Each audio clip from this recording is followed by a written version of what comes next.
Good morning বন্ধুরা, তোমরা সবাই কেমন আছো? আশা করছি তোমরা সবাই ভালো আছো।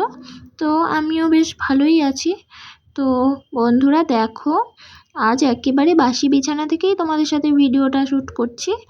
তো আমি উঠে পড়ছি, আর তোমাদের দাদাভাই আমার আগেই উঠে পড়েছে। উঠে মশারির দুই কোণা তার খোলা হয়ে গেছে, বোধহয় বাইরে ব্রাশ করছে। তোমাদের দাদাভাইয়ের সকালবেলা একটা ভাড়া আছে, তো ফুল নিয়ে যাবে, তাই ও একটু আগেই উঠে পড়েছে। তো এবার আমি উঠলাম। আর কি বলো তো, এই সকালবেলাটায় ওঠার পরে না আমার গা হাত পাটা খুব ব্যথা ব্যথা করে, তো আবার 4-5 মিনিট পর ঠিক হয়ে যায়। তো বন্ধুরা দেখো, আমি সকালবেলার এই বাসি কাজ শুরু করে দিয়েছি। তো প্রথমে আমি ঘরটা ঝাঁট দিয়ে নিচ্ছি প্রথমে। আর ঘরটা ঝাঁট দেওয়া দেখো প্রায় আমার হয়ে গেছে। আর এই দেখো এই সাইডে কি নোংরা, আসলে ঘর থেকে না, বারান্দা থেকে এতগুলো নোংরা বেরিয়েছে। তো এত নোংরা হবার কারণটা কি বলো তো, আসলে আমাদের বারান্দায় না পায়রা থাকে, তো পায়রা থাকার কারণেই এতটা নোংরা হয়। পায়রা পটি করে, তো শুকিয়ে গেছে, তো ঝাঁট দিয়ে তাই অতটা নোংরা বেরিয়েছে। তো এবার আমি ঘরটা ঝাঁট দেওয়া হয়ে গেছে, আর এই পাশে দেখো আমি উঠোনটা ঝাঁট দিয়ে নিচ্ছি। তো উঠোনটাও আমি ঝাঁট দিয়ে নিচ্ছি। আর উঠোন টুঠোন ঝাঁট দিয়ে আবার আজ যাব দিদিদের গোয়ালে গোবর তুলতে। তো আজকে গোবর দিয়ে মশাল দেবো, মানে একদিন বাদেই নিয়ে মশাল দিই। তো বন্ধুরা, ওইদিকে আমার উঠোনটা ঝাঁট দেওয়া হয়ে গেছে, আর এই পাশটায় আমি একটু ঝাঁট দিয়ে নিচ্ছি। এই পাশটা প্রতিদিন ঝাঁট দেওয়া পড়ে না। আর এই অ্যালোভেরা গাছগুলোও না কেমন যেন জল না পেয়ে কেমন হয়ে গেছে, তাই আসার সময় এক বালতি জল হাতে করেই এসেছিলাম, যে গাছগুলো একটু জল দেবো। তো এই দেখো আমি জল দিয়ে নিলাম গাছগুলোয়। আসলে ওদের জায়গাটা কম হয়ে গেছে, এই টবের মধ্যে না অতগুলো গাছ ঠিক বেড়ে উঠতে পারছে না, বুঝেছো? তাই ভেবেছিলাম কয়টা আলাদা করে লাগাবো। তো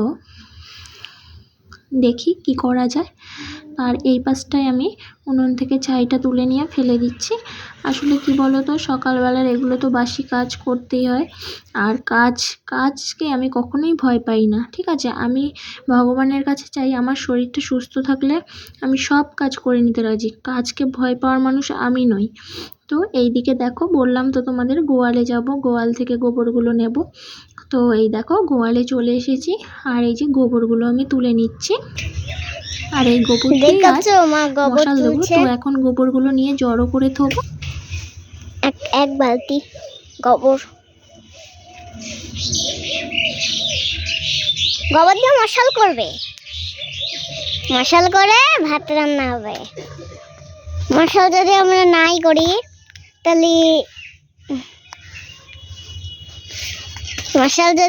করি তাহলে ভাত হবে কিভাবে?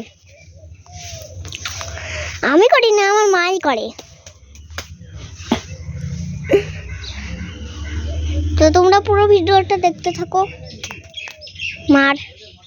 আমার ভিডিও দেখতে পারবো না, আমি ভিডিও করি না। চলো রেখে আসি। চলো এখন ডাকতে যাবে। আমি আগে যাই। ওই দেখো কাদার মধ্যে যেন পড়ে না যায় আবার। ওই দেখো মা যাচ্ছে, ওখানে রাখবে। তোমরা পুরো ভিডিওটাই দেখতে থাকো, বললে হবে না, কিন্তু দেখবে একটা কেক বানাবে, বালতি কেক। ওই দেখো মা শরীরই দেখা যাচ্ছে, কিন্তু আমাকে আর দেখতে পাবো না, পিছন ক্যামেরা। তো চলো আবার গোয়ালের মধ্যে যাওয়া হচ্ছে, কেন ওখানে অনেক গোবর হয়।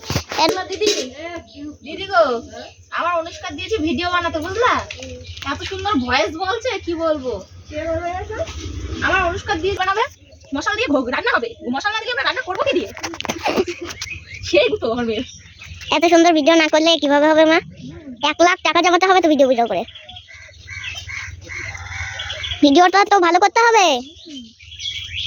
তো দেখো তোমরা আমার গোবর তোলা বন্ধ করো। এই দেখো মা আবার যাচ্ছে গোবর তুলে।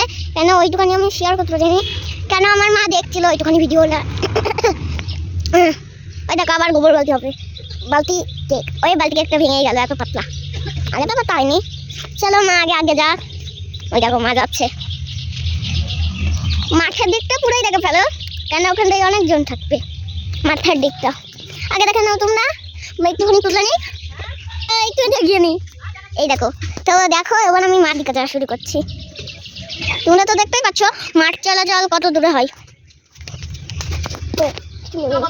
হ্যাঁ দেখো ওইদিকে ঠাম্মি ফুল তুলছে, ওই দেখো ওইদিকে গাড়ি ঘোড়া চলছে, গাড়ি নেই তো। ওই দেখো। তো বন্ধুরা ওইদিকে আমি গোবরগুলো সব তুলে এক সাইডে জড়ো করে নিয়েছি, তো একটু পরে মশাল দেবো। আর এদিকে দেখেছো আমার পাকা বুড়ির কথা, ওকে কিন্তু কেউ শিখিয়ে দেয়নি, নিজের মন থেকেই ও বলে যাচ্ছে। তো আমার শুনে খুব হাসি পাচ্ছিল, তো তার জন্য আমি ভিডিওর ওর ভয়েসটা আর কাটিনি। তো তোমরাও একটু শোনো, দেখো আমার 5 বছরের মেয়ে, ওর কথাগুলো শোনো শুধু, মানে মনে হচ্ছে যেন পাকা ব্লগার পুরো একদম পেকে, কি বলবো। তো এই দেখো এইদিকে আমরা চলে এসেছি, ব্রাশ করছি। তো ব্রাশ ট্রাশ করা হয়ে গেছে বন্ধুরা, এবার আমরা ঘরে চলে এসেছি। আর ঘরের অবস্থা দেখো, আমার মশারি চারিপাশের কি অবস্থা। তো এবার বিছানাটা গুছিয়ে নিচ্ছি আমি, তো গুছিয়ে নিই, তোমরা দেখতে থাকো ভিডিওটা। আর কি বলো তো, ঘরে এসে যদি বিছানা গুছানো না থাকে না, তো অনেক মানে কেমন যেন একটা বিচ্ছিরি লাগে, ঘরটাই মনে হয় যেন পুরোটা মানে শো নষ্ট হয়ে যায়। আর বিছানাটা মোটামুটি গুছানো থাকলে না মনে হয় যে না ঠিক সব ঠিক আছে, মানে অন্য কিছু এলোমেলো হয়ে থাকলেও বিছানাটা যদি গুছানো থাকে তাও মনে হয় যে না ঘরটা সুন্দর লাগছে। আর বিছানা যদি এলোমেলো থাকে না খুবই বাজে লাগে। তো আমার তো এটাই মনে হয়, তোমাদের কার কি মনে হয় আমি জানি না। আর এদিকে আমরা তো এই দুটো কম্বল, মানে ভেতরে একটা পাতলা কম্বল নিয়ে, ওটা আমার মনার কম্বল, তো তাই ওটা ভেতরে নিয়ে রেখে ওই একসাথেই ভাঁজ করে নিচ্ছি। প্রতিদিন সেই আলাদাভাবে ভেতরে নিতেই হয়, তো একসাথে মাপে মাপে হয়ে যায় দেখে, একটু বড় আছে ভেতরটা হালকা, তো অসুবিধে হয় না। তো এই দেখো একসাথেই ভাঁজ করে নিচ্ছি, তো ভাঁজ করে নিয়ে রেখে দেবো। আর ভাবছি জানো তো, বিছানার চাদরটা দেখে না কেমন যেন একটা নোংরা নোংরা মনে হচ্ছে, ভাবছি বেডশিটটা চেঞ্জ করে নেব। তাই জন্যই ওই চেয়ারটা নিয়ে এসে এই সাইডে, তো এবার সবগুলো নামিয়ে নিচ্ছি জিনিসগুলো।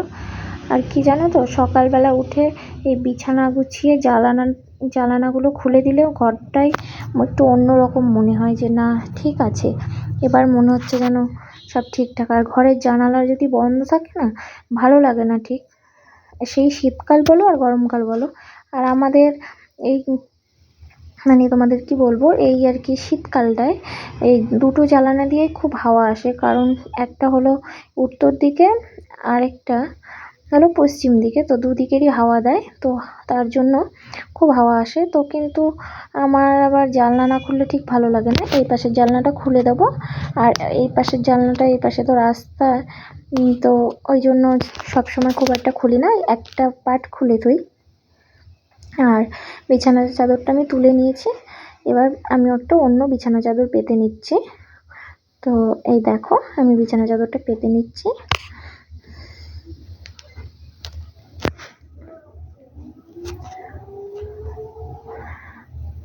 আর এই দেখো আমার বিছানার চাদর পাতা হয়ে গেছে। তো বন্ধুরা কেমন হয়েছে আমার বিছানার চাদরটা পাতা অবশ্যই কমেন্ট করে জানিও। আর এবার আমি বালিশ টালিশগুলো গুছিয়ে বিছানায় রেখে দিচ্ছি একবারে। তো তোমরা বলো তো, বিছানায় বালিশগুলো রেখে ভালো লাগছে নাকি না রেখে পুরো ফাঁকা রাখলেই বিছানাটা ভালো লাগছিল, একবার কিন্তু আমায় কমেন্ট করে জানিও, ঠিক আছে। আর এবার আমি জানলাগুলো খুলে দেবো। আসলে জানলাটা এতক্ষণ খুলছিলাম না, এই ক্যামেরায় না খুব রোদ, মানে এই রোদের ঝলকটা পড়লে, মানে আলোর ঝলকটা পড়লে না মানে ক্যামেরায় ছবিটা ঠিক ভালো আসে না। তো এই দেখো কেমন যেন একটা দেখাচ্ছে। তো একবারে বিছানায় উঠেছি, জানলাটা খুলে দিলাম। আর এবার বাইরে যাব কাজ করতে। আর এই দেখো ফাইনালি আমার বিছানাটা গোছানো হয়ে গেছে, আর কিছু সেইভাবে আজ গুছাইনি। এই পাশে কটা জামা কাপড় বের করে নিয়েছি, এগুলো কাচতে হবে। তো মনার জামা, আমার জামা আর এই বিছানার চাদরটা তুলে নিয়েছি। আর এই দেখো এই পাশে আবার তোমাদের দাদাভাই এই যে কচুরি নিয়ে এসেছে। তো এখন কচুরিটা খাবো, মনার খাওয়াবো, খাইয়ে টাইয়ে তারপরে কাজ করতে যাব। তো মনাও খেয়ে নিচ্ছে। আর তোমাদের সাথে তো চায়ের ব্যাপারটা শেয়ারই করা হয়নি। তো চাটা কি করে শেয়ার করব বলো। চাটা হলো তোমাদের দাদাভাই বাড়ি না থাকলে না আমি চাটা করি না, কারণ আমি চাটা খুব একটা খাই না। তোমাদের দাদাভাই থাকলে একটু করলাম, খেলাম, ঠিক আছে। আর এই দেখো এই পাশটায় আমার মানে কচুরি টচুরি খেয়ে এদিকে ছাদে আসলাম। তো ছাদে এসে ধানটা রয়েছে, ধানটা তো আমার পুরোপুরি শুকায়নি। এখন তো শীতের রোদ, তোমরা বোঝোই শীতের রোদে না খুব একটা রোদে টেম্পার থাকে না, তো তাই খুব ভালো শুকায়নি। তবে আজ রোদ দিলে আশা করছি মোটামুটি শুকিয়ে যাবে। তো ধানটা একটু পা দিয়ে মেলে দিচ্ছে, মেলে দিয়ে তারপরে নিচে যাব কাজ করতে। আর এই সব কিছু আমার একা হাতেই করতে হয়। তো এই দেখো ধানটা আমি পা দিয়ে নিচ্ছি। আর ধান পা দেওয়া হয়ে গেলে আবার ওই জামা কাপড় কটা বের করেছি, ওগুলো ভিজাবো, তারপরে মশাল দেবো, রান্না করব, অনেক কাজ রয়েছে এখন। আর এখন মোটামুটি বেলা 10টা বাজে। আর এই দেখো বন্ধুরা চলে এসেছি ওপরে, ধান নাড়া হয়ে গেছে। আর চলে এসে এই দেখো আমি সার্ফে জামা কাপড় কটা ভিজিয়ে নিচ্ছি। আর এখন জামা কাপড় কটা ভিজিয়ে রেখে দেব, রেখে দিয়ে তারপরে এখন হলো মশালগুলো দেব। মশালগুলো দিয়ে নিয়ে তারপরে হলো জামা কাপড়গুলো কাচতে আসবো। আর মাও দেখো ওই দেখো পেছনে এক কড়াই জামা কাপড় ভিজিয়েছে। তো ওটাই হলো ধান সিদ্ধ করার কড়াইটা। মা দেখলাম ওটার মধ্যে ভিজিয়ে নিয়েছে জামা কাপড়গুলো। আর আমিও এই গামলার মধ্যে ভিজিয়ে রেখে দিয়ে যাব।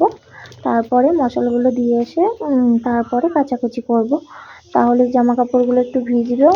আর আমার গোবর মানে মশাল দিয়ে এসে তারপরে আমার তাড়াতাড়ি কাচাটা হয়ে যাবে। আর এরই মধ্যে দেখো তোমাদের দাদাভাই এই যে মাংস আর এদিকে পেঁয়াজ, রসুন, আদা, টমেটো সব পাঠিয়ে দিয়েছে রান্না করার জন্য। তো এটা এখন এইভাবেই রেখে দেবো, যেহেতু মশাল দেবো বলছিলাম। তো বন্ধুরা এই দেখো মশাল দিতে শুরু করে দিয়েছি। আর আমি না খুব ভালো মশাল দিতে পারি না, কারণ আমি তো কখনো গোবর দিইনি। তো এই মানে প্রথম বলা ভুল, মানে যে মাটিতে যে দেয় মুট ওগুলোই দিই। আর মশালটা ভালো দেওয়া কখনো ট্রাই করিনি। তো এর আগের বছর দিতে চাইছিলাম, শুধু খুলে খুলে পড়ে যায়। তো এই বছর দুদিন মানে যে কয়দিন দিচ্ছি তো সেই কয়দিনই মোটামুটি হয়েছে। তো এর আগের দিনও দিয়েছি, সেগুলোও আছে। আর আজকেও মোটামুটি হচ্ছে। আসলে গরুর এই গোবরটা একটু পাতলা হওয়ার কারণে না সমস্যা হয়। তো এই দেখো আমি মশলাগুলো দিয়ে নিচ্ছি। আর মশলাগুলো দিয়ে আমি এই যে আমাদের এই রান্নাঘরের দেয়ালে সাথে হেলান দিয়ে রেখে দিচ্ছি, একটু শুকিয়ে গেলে তারপরে সাইড করে দেব। আর এইভাবেই আমি মশলাগুলো দিয়ে নিই, তারপরে ওই জামা কাপড় কটা কাচবো।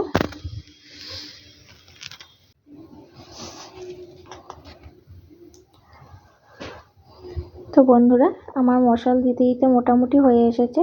তো এই গোবরে আমার আজকে আগের দিন হয়েছিল 15টা মশাল, তো আজকে 18টা মতো মশাল হচ্ছে। তো অনেকটা সময় লেগে গেছে জানো তো মশাল দিতে দিতে, প্রায় 2 থেকে 2.5 ঘন্টা।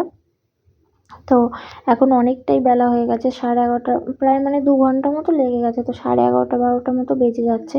তো ভাবলাম জামা কাপড় কটা তাড়াতাড়ি কেচে দিই, না হলে এ তো আবার শীতের বেলা, বুঝতেই পারো রোদ খুব তাড়াতাড়ি চলে যায়। আর রোদেরও খুব একটা ভালো টেম্পার থাকে না, তাই ভাবলাম জামা কাপড় কটা আগে কেচে নিই, কেচে নিয়ে তারপরে এগুলো নেড়ে দিয়ে রোদে তারপরেই আমি রান্না করতে যাব।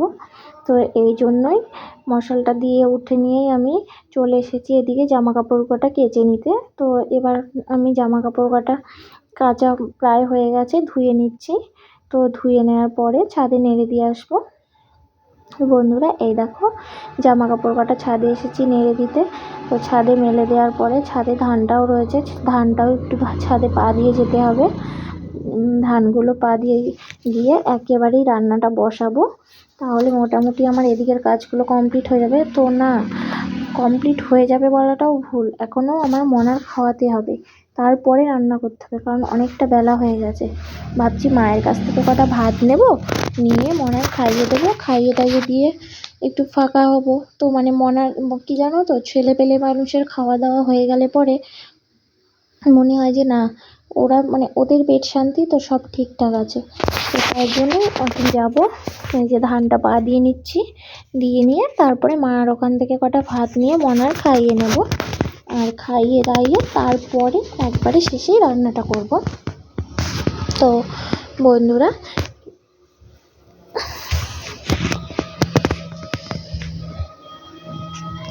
তো চলো নিচে যাওয়া যাক এবার। আমার ধান নাড়া হয়ে গেছে, আর এই দেখো ধান নেড়ে এসে আমি মনার খাওয়াতে বসে পড়েছি। আর এখন মনার খাওয়াতে বসে পড়েছি। আর কি জানো তো, একটু আগে আমার হাতে মার খেলো, এত দুষ্টুমি করে না, ছোটোবেলায় এত ভালো ছিল, আর এখন যত বড় হচ্ছে তত মানে দুষ্টু হয়ে যাচ্ছে। তাই ভাবছি, বলেছি যে তোর একবারে ঘরের দরজা আটকে থুয়ে দেবো। এত দুষ্টুমি করলে পারা যায় বলো? যখন তখন জলের মধ্যে এটা ফেলে দেবে, ওটা ফেলে দেবে, খুবই দুষ্টুমি করে। আর মনার খাওয়ানো প্রায় হয়ে এসেছে, আজ মেরেছি না তাই আর কোনো কথা বলেনি, চুপচাপ খেয়ে নিয়েছে, না হলে ওর বাহানা কে দেখে। আর এই দেখো বন্ধুরা, এপাশে এসে আমার খাওয়ানো দাওয়ানো হয়ে যাওয়ার পরে আমি ভাতটা উনুনে চাপিয়ে দিয়েছি। আর এই দেখো, এটা হলো গিয়ে কি বলতো, সেই থোড় ভাজা করব বলে থোড় কেটে নিয়েছি। আর এদিকে এই যে মাংসটা ধুয়ে নিয়েছি, আলুটা কেটে নিয়েছি। আর তোমাদের দাদাভাই বাড়ি চলে এসছে, এসে আমার পেঁয়াজটা ছাড়িয়ে দিয়েছে, রসুনটা আর আদাটা ছাড়িয়ে দিয়েছে। আর আমি এখন মশলাটা বেটে নিয়েছি, নিয়ে মাংসটা মাখিয়ে রেখে দিয়েছি। আর ওই পাশে কড়াইতে আমার থোড় ভাজা চলছে। তো থোড় ভাজাটা হয়ে গেলে মাংসটা করব। অনেকটা বেলা হয়ে গেছে, খুব খিদে পেয়ে গেছে জানো তো। আর ওই সকালবেলা একটু কচুরি খেয়ে না পেটটা ঠিক ভরেনি। আর আমার তো যেটুক ভরেছে, তোমাদের দাদাভাই তো সেটুকু হয় না। আর আমার অবস্থা দেখো, এইদিকে কথা বলতে বলতে হলো মাংস রান্না করেছে, কথা বলতে বলতে আমি মাংস রান্না করেছি, কিন্তু মাংস পেঁয়াজ দিইনি। তো মাংসটা মোটামুটি ভাজা হয়ে গেছিলো মশলা দিয়ে, আবার নামিয়ে নিয়ে পেঁয়াজটা ভেজে নিয়ে আবার মাংসটা আবার মানে ভাজলাম, ভেজে তারপরে মাংসটা করলাম। আসলে কি হয়েছে কি জানি, মাথা পুরোপুরি খারাপ হয়ে গেছে আমার। তো যাই হোক বন্ধুরা, ওদিকে রান্না বাড়া আমার কমপ্লিট। আর এই ধোয়াধুয়ি কাজকর্ম করে এসে চান দান করে একেবারেই তোমাদের সামনে আসলাম। তো চান টান করে এই দেখো আমি মাথাটা আঁচড়ে আর সিঁদুরটা পরে নিচ্ছি। আর এইদিকে আমার মনা ওর বাবার পায়ের ব্যান্ডেজটা নিয়ে খাটের ওপর খেলা করছে। যখন ওর বাবা এসে দেবে বকা, তখন বুঝতে পারবে কেমন লাগে। আর এবার খাওয়া দাওয়া করতে হবে, খুব খিদে পেয়ে গেছে, কারণ তোমরা তো বুঝতেই পারছো সকাল থেকে তোমাদের দাদাভাই কিছু খায়নি। আর আমারও বেশ খিদে লেগে গেছে, আর বেলাও অনেকটা হয়ে গেছে, প্রায় 3টে বাজে। তো এই দেখো এদিকে খেতে বসে পড়েছি। আর আমার হাতটা না একটু কেটে গেছিলো, তাই আমি ভাতটা মাখাতে পারিনি, তোমাদের দাদাভাই মাখিয়ে দিয়েছিল মনার। আর এই দিকে দেখো, আবার বিকেলবেলায় একটু মাঠে এসেছিলাম। তো একটা দিদি আছে পাশের বাড়ি, বলছিল আসো আমাদের এদিক থেকে ঘুরে যাও, তাই একটু মাঠে এসেছি শস্য বাগানে। তো এসে এই একটু ঘুরে বেড়ানো মাঠে। তো বন্ধুরা, ভিডিওটি কেমন লেগেছে অবশ্যই কমেন্ট করে জানিও, আর ভালো লাগলে একটা লাইক কমেন্ট শেয়ার করে দিও, আমার পাশে থেকো, ঠিক আছে।